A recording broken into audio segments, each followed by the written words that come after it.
Hello everyone and welcome back to another video. In today's video we are going to be talking about Luminosity Makes Big Moves 2025 for Rivals of Aether 2. This event was an absolute banger and our first Rivals Major of 2025 with our top 16 finishers being Cheesy Potato, Uda, MSB, and Toothbrush in 13th, Void, BioBurb, Revelo, I think that's how you say that, and Lucius in 9th. In 7th place, you're going to have Beastly and Mars. 5th place was Stango and ZB. 4th place was Switch. 3rd place was Boyko. 2nd place was Spargo. And winning the entire thing was, of course, Cake Assault. First things first, I've got a character composition for us to go over. In the top 16, you've got 3 Zedders, 3 Craigs, 3 Ronos, and 3 Clarence, as well as 2 Forest Burns and 1 Fleet and Raster. Technically 2 Fleets if you want to count Cake Assault as well, but he was pretty much solo Forest Burn at this event. And you'll notice there's 3 characters missing from this top 16, and that is going to be Maple, Loxodont, and Orcane. And I think it makes sense that these characters are missing, mainly for Loxodont and Orcane, just their placements on the tier list. But for all 3 characters, just the fact that they didn't really have any of their top reps in attendance. Like, the top Orcane rep would probably be Marlin, who is going to make his return to competition soon. And I am very confident that he is going to be finding success with that character if he does play it. For Loxodont, you're going to have Evil Nardor or Nog having success. And then for Maple, you're going to have players like Plup, Elkies, LP all doing well. But none of them were really at this event, so of course none of those players would actually get into the top 16. The characters also be lacking in representation, but just because you don't see any of those characters in the top 16 doesn't mean they're bad. They are still very good. They just didn't do good at this event. Let's start off with the characters that only had 1 rep in that top 16 in Fleet and Raster, and this definitely makes sense. For Raster, I think BioBurb was really the only high-level Raster at the event, and he ends up getting 9th place, gets a pretty solid upset over B-Bats as well, which has got to feel pretty good. And Raster was never going to be a character which was overrunning tournaments. This was always going to be someone where 1 or 2 Raster players would figure it out before everyone else, and they would start having a lot more success than everyone else relative to the character. And I don't think we've quite hit that point yet, but I do think there are a couple people that are close. I think BioBurb is probably the front runner right now, but Applewiz is very good. Mr. R is very good. He's in Europe, unfortunately, so we don't fully know. But this is a character that has a lot of potential that is just going to make a little bit more time to realize. But I think players like BioBurb are starting to get really close to that level. So he's definitely someone to keep an eye out on. And really big shout outs to Revelo. Sorry if I'm saying that wrong, for getting into this top 16, specifically 9th place with the Fleet. A lot of people had given up on this character, but you shouldn't give up on any character in Rivals of Aether 2. You can make them all work, and Fleet still has the best edge guarding in the game, and of course Revilla was getting a lot of usage out of that. But even aside from the edge guarding, just in neutral, he was super proficient. I really was a big fan of his spacing. I mean, obviously the guy who's playing the floaty character is going to have good spacing, but still, you gotta give praise where it is due. So shouts to him for not losing faith in his character. You can make everyone work in Rivals. That should be the bottom line here. Editing Proof Block versus Revelo, you did have Cake Assault going Fleet, so technically there were 2 Fleets in the top 16, and then later on in the video I say that Cake Assault didn't really play Fleet at all this tournament. Well, he did in this set, not that he needed to, but thought I should point it out. With 2 reps, you're going to have Forest Burn, and Forest Burn was always a character that I thought would be in a really similar spot to Maple and Raster, where their tournament results really wouldn't reflect how good they are on a tier list for a couple months into the game. But the Forest Burn players, I think, are progressing a lot faster than the Maple and the Raster players are, and I honestly think that's because the 2 front runners for Forest Burn right now are Void and Cake Assault, who are just absolute grinders. So you got to give shout outs to players like Soul Rifle and Pikmon as well, who are also doing extremely well. This character in general is just doing extremely well, and I think he will be one of the most represented characters at the super high level in Rivals top 8. Now, obviously, since Cake Assault's going to be in pretty much every single top 8 he goes into, there is going to be a little bit of shift towards him, but still, if the best player in the world is playing a character, you still got to take that information into account. And when Cake Assault is playing this character, man, they just look absolutely lethal. And I also love the creativity that you have with these Forest Burn players. Like, even just the differences of how Void and Cake Assault were using Nair, Void electing to go for just Nair 1, whereas Cake Assault would go for Nair 1 and 2 before giving up on the hitbox. Neither of them ever going for an Nair 3. It's just so interesting to see the different approaches of how people are playing this character, and I think he's only going to continue having success.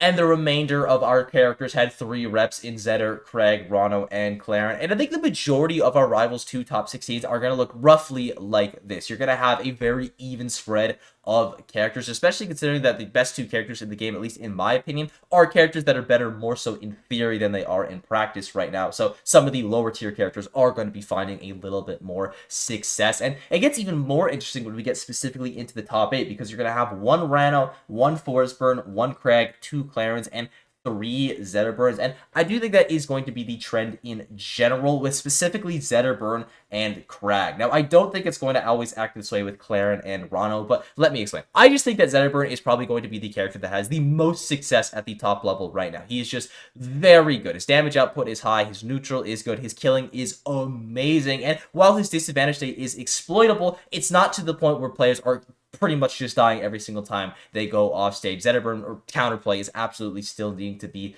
developed, and honestly, I think the Zetterburn counterplay needs to be developed the most out of almost any other character in this game, specifically with Shine. There's a lot of people that just do not know how to deal with Shine, and honestly, I can't really blame them. That move is just super, super good. But until people start to figure out some of those Zetter tips, the character is just going to have success because he is very, very strong. Now, I also think Crag is going to continue having success, but I don't think that success is going to quite make it into the top 8. Now, I wouldn't be surprised if Crag was the most popular character in a top 16, or especially in a top 24, a top 48, just because he is a very easy character. In my opinion, he is the easiest character in the game, especially because he hits so hard, and he also lives a little bit longer than everyone else. But as we get to the higher level of talent, start to get into these top 8s, these top 8 qualifiers, people are going to not only be a lot better at the matchup, but they themselves are also just going to be a lot better on their character. Their damage outputs are going to be higher. They're actually going to be able to pull off some of the 0 deaths on Crag where he is just stuck in disadvantage throughout the entirety of it. So I don't expect Crag's results to drop off really at all. Well, they'll drop off a little bit due to the nerfs, but I don't think they're going to have a massive drop off prior to the top 8. But once you get into that top 8, I do think you're going to have a little bit of a fall off with this character. But I think Zetterburn is just like always going to be massively successful. Regarding the other characters in the top 8, you're going to have one Forest Bird player, which I think is going to be pretty typical. This isn't a character that everyone is going to win with. This is a character that one guy is going to win with extremely hard. You're going to have one Rano, which does surprise me a little bit. Now, not all of the best Rano players were at the event, so it makes sense. But I think on average, you'll have like 2 or 3 Ranos in the top 8, probably more like 2. I feel like 3 is usually an outlier for characters in a top 8, but Rano's neutral is just so amazing. In my opinion, it is the strongest in the game. His advantage state is some of the best in the game. He kills really, really early. Even with the nerfs, he's still pretty good at confirming into those strong attacks. Spoiler as well, now with that Sour Spot hitbox, has a whole new level of combo ability, and I only think that Rano's potential is going to get higher and higher as people figure out this character more and get better with his movement. So I would definitely expect to see more Ranos at a majority of top 8, and then you're going to have 2 Clarence. Now, I don't really know what to feel about this because I think this will be like on average how many players you see. I don't think you'll see more than 2 clans. I think that is the maximum amount of clans you'll see. It'll be anywhere between 0 and 2. But this character was probably the highlight of the event. Just the stuff that Spargo and Boyko were doing were pretty unbelievable. We'll talk about the specifics of that more so when we talk about them. But I think this is an average spot for Claren. It's honestly kind of tough for me to gauge how good she is right now, though. I think she's probably my biggest weakness, just because, you know, you always tip her, they die, but if not, they don't. And before we get into the top 8, let's talk about the top 8 seeds who didn't get into the top 8. The first one is going to be BBats, who ends up getting upset by BioVerb in the winner's side game 5. And immediately after that, they just end up DQing. They ended up running into Uda, and I guess they just didn't want to play Fleet Claren. And honestly, I can't blame BBats super hard for that. So 17th place, you're going to have Void finishing in 9th place. He's going to pick up a pretty nice win on Cheesy Potato before losing to Switch. And immediately after that, he ends up losing to Spargo in a game 5, one of the best sets of the event. And I don't know if it was Void himself who said this or someone that's just like in close proximity with him, but I definitely know someone said it, that Void has been playing a lot more Marvel Rivals than Rivals of Aether 2, focusing on the wrong Rivals. Well, not necessarily the wrong one, but for this tournament, maybe not at 100,000% coming into the event. And I think he is definitely going to be afterwards. That fire is going to be reignited if it wasn't already put out prior. So really excited to see Void at his next event. If it's Rivals of Aether 2 or honestly Marvel Rivals, I'd be down for both. And then finally, you're going to have Lucius in 9th place. And he's actually going to get a massive win over Spargo in the winner's side, beating him in a game 5. And funnily enough, loses to Boyko immediately after that in a game 4. So beats the clan that places the highest, but not the one that places second highest. It's weird how things work out that way. And immediately after that, Boyko, or rather Lucius, ends up losing to Mars, who I feel like is one of the best players in the world at the Rano Dodo. I feel like he's just played it so many times throughout the course of Rivals 2 in tournament, and it definitely paid off in that set. He just looked super proficient. So 9th place from Lucius, super solid. Definitely don't feel bad about it. And it's about time we got into that top 8. If you've been enjoying the video so far, be sure to sub. It would mean a lot to me. Starting off with our 7th place finishers in Beastly and Mars. Specifically with Beastly, he's going to pick up wins on Solar Beam, Lone, MSB, and Biobird, only losing to ZB and Spargo. And Beastly was always one of those players in Smash Ultimate that was just right on the edge of taking it to that next level, and he kept those super solid fundamentals that he had from Ultimate, took those to Rivals, and man, is this guy a threat. I think if he continues to invest his time into this game, he is absolutely going to be one of the front runners for not only Zediver, but just for the entire world. I think he's got a lot of potential behind him, and I'm really excited to see what Beastly is going to do. And I'm also really excited to see what Mars is going to do if he continues to invest himself into Rivals of Aether 2. And honestly, he might fully invest himself into Rivals of Aether 2 at this point. And I know it was just one event, but doesn't do super great at LMBM and Ultimate. Gets like 65th or something like that. Well, here he has an amazing run, getting himself 7th place with wins over Riddell Castro, Pixie, Gangsterino, or Gangsterio, I believe. Fire names, by the way. Cheesy Potato, and Lucius, only losing to Switch and ZB. So if Mars wants to fully invest himself into Rivals 2, again, like Beastly, I am fully confident that he will be one of the best players in the world. And he already is one of the best players in the world while dividing his time between Ultimate and Rivals. So just think about what he could do. Our 5th place finishers are going to be Stango and ZB, starting off with Stango, who's going to pick up wins on Spider, MSB, and ZB himself to get himself into top 8 through the winner's side. Once in the top 8, he ends up losing to Boyko and Spargo. So unfortunately for him, gets double Claren. I'm not really sure what the Zediver and Claren matchup looks like, but honestly, based off this top 8, it doesn't look super great. And I gotta say, right now, Spargo Stango was the best set of the tournament, including Smash Ultimate, including every other event. That was an absolute banger. I actually could not believe what I was watching. Highly recommend that you go watch it. And Stango is one of the players that I was impressed by the most at this event. It just feels like his counterplay versus specific characters, specifically Crag, was really strong. Now, of course, Stango himself has a Crag, so he's fully aware of how to exploit that character, but it was just so impressive how he almost deconstructed players like MSB and ZB. Well, MSB managed to take him to Game 5, so shouts to that, but 3-0 over ZB, just super impressive there from Stango. Looked really convincing in that set versus those Crags, which is a very important matchup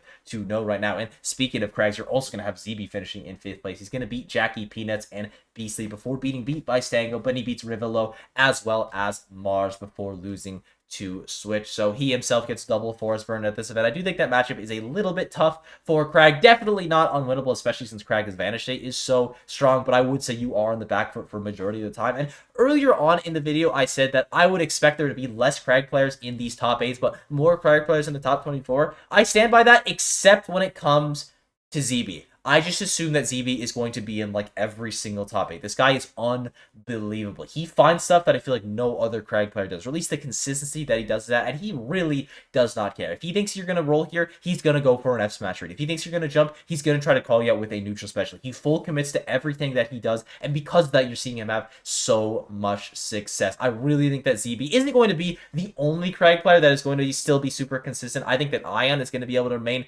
consistent as well. I think Zeus has the potential to do so, but I think aside from those 3 players, it's going to be really fine to continue having the success that they're having on Crag, but man, is ZB still having that success.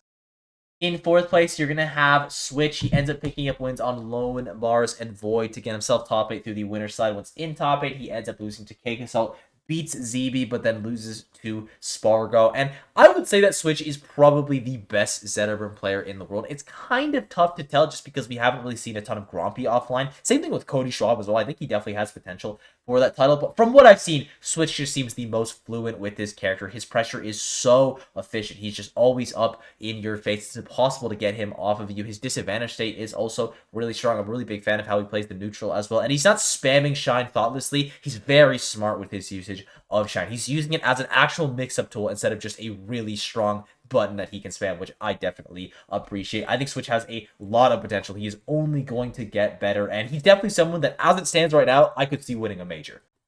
Next up is going to be Boyko in 3rd place, and he's going to end up beating Greg House, Toothbrush, Lucius, and Stango to get himself into the winners finals, only losing to Cake Assault and Spargo. And I do think that a little bit of Boyko's thunder is being stolen here just because of how good Spargo's run was, but you gotta give Boyko's flowers to how good this guy's neutral is. He is the fastest Clarion player that I have ever seen. It was actually unbelievable watching him cover this distance and go for the options that he would. Even with some of the slower frame data that Clarion has, he would really make up for it just by the distance that he was able to make. And he was also just incredibly precise, as all Clarion players are, but I feel like more so than I've seen from the average Clarion. He was just hitting every single tipper, every single combo route was perfect from him. Very impressed by Boyko's play. I didn't know you could put a race car on a sword.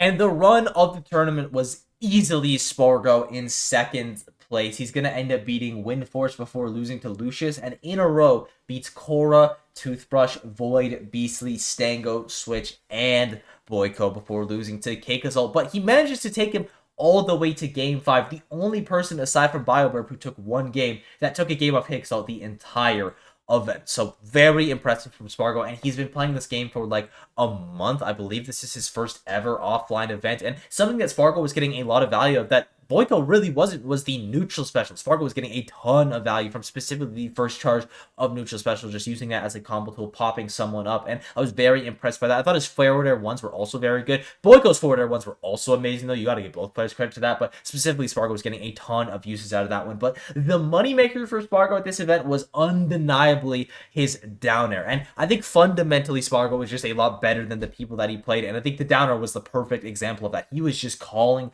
people out with that tipper downer, and the second you hit a tipper downer, you were just getting like the perfect advantage state, literally exactly what you want as the Clarion player. I really hope that Spargo continues to invest himself into this game because he was so fun to watch. He's already incredible, and I truly believe he has what it takes to be the best player in the world. Second place in Rivals of Aether 2, first place at Smash Ultimate. Banger event from Spargo. And our big winner of Let's Make Big Moves is, of course, with literally no one's surprise, Cake Assault. 0 sets dropped, only 3 games dropped. He beats DMO, Revelo, BioBurb, Switch, Boyko, and Spargo. And I don't know if it was solo Force Burn from Cake Assault at this event, but it could have been solo Force Burn from Cake Assault at this event. There was no point where he needed to pull out the fleet. He is just the best player in the world, and there's like a pretty clear gap between Cake Assault and everyone else. Now, Marlon is unbanned at this point. His ban just ended, so he is going to be returning to the competitive scene, and he is the front runner for challenging Cake Assault. I'm very curious to see what the next Rivals of Aether 2 major looks like with those two guys potentially meeting in the grand finals, and other variables like Spargo, Void as well. There's just so many people that could absolutely break into that top talent in Rivals of Aether 2. You've also got a couple of international people like Mr. R that I think are really scary. The future of this game is really exciting, and with that, I thank you all for watching. I hope you enjoyed the sport. It's been absolutely unreal as late. If there's anything I left out, got wrong, or if you just want to say hi, leave a comment down below. Be sure to sub while you're down there, and I will see you all in the next one. Bye-bye.